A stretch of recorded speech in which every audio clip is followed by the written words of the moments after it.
On March 14, 1914, Abdias do Nascimento was born to parents Josina and Bim Nascimento in Franca, Sao Paulo, Brazil.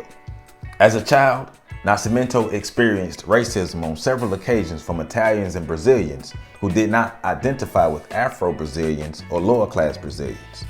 He would briefly join the Brazilian military in 1930, but be discharged for conduct undesired by the military.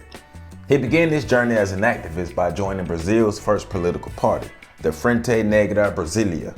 The party existed from 1931 to 1937, but was disbanded due to the dictatorial Second Republic led by then-President Getúlio Vargas. The Second Republic was an authoritarian regime, suppressing any ideologies that challenged their control. Nascimento would go on to attend the Federal University of Rio de Janeiro and earn his bachelor's degree in economics. He furthered his studies by attending and graduating from the Higher Institute of Brazilian Studies in 1957 and the Oceanography Institute in 1961. Nascimento, along with a collective of poets called the Holy Brotherhood of the Orchid, took a trip to Buenos Aires, Argentina. There, Nascimento was privileged to witness Argentinian theater being performed by Teatro del Pueblo, who incorporated their history and culture within their performances. Inspired by the performances, Nascimento went on to create the Black Experimental Theater in 1944. Borrowing from the Teatro del Pueblo, Nascimento incorporated African culture, history, and education into his performances. Further into his career, he starred in a famous play titled Orpheus of the Conception, which eventually became the movie Black Orpheus.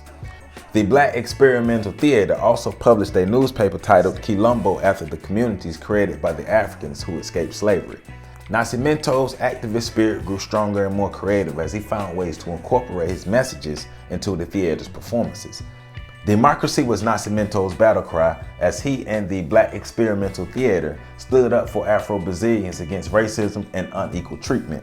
Nascimento became the toughest critic of the Brazilian government and military for their futile attempts to creating a true democracy that included Afro-Brazilians. In 1968, Nascimento was exiled by the Brazilian military and forced to plant his roots within the Pan-African movement. Even in exile, Nascimento did not relent in his criticism of Brazil's government and military. He would become the vice president and the coordinator of the Third Congress of Black Culture in the Americas. He also became a university professor during his exile, teaching at the University at Buffalo, the State University of New York, where he established the Chair in African Cultures in the New World and the Puerto Rican Studies program. He was also a professor at the Yale School of Drama, the University of Ife in Nigeria, and he would become a professor emeritus at SUNY Buffalo.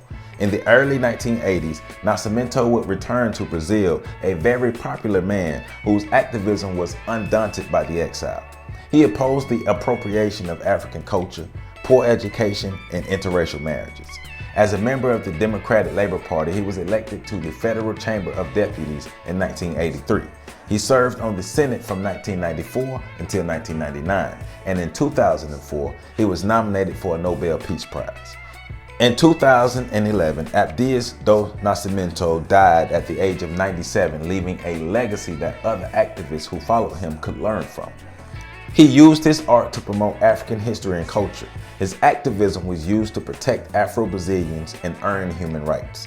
He published books such as Thoth and Afrodiaspora, wrote the play Black Mystery, and published a book of poetry titled Asés of Blood and Hope, Orikis, and also took a stand against the military and the government.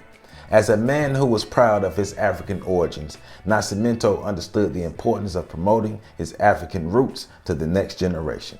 Mr. Abdias do Nascimento, we proudly stand on your shoulders. For more information, make sure you visit my On the Shoulders of Giants website at www.ontheshoulders1.com. There you can support my OTSOG book series. You can also support me on Patreon at patreon.com/OTSOG. And remember to hit the super like button under the video as well. I love you all, and make sure you catch the next video.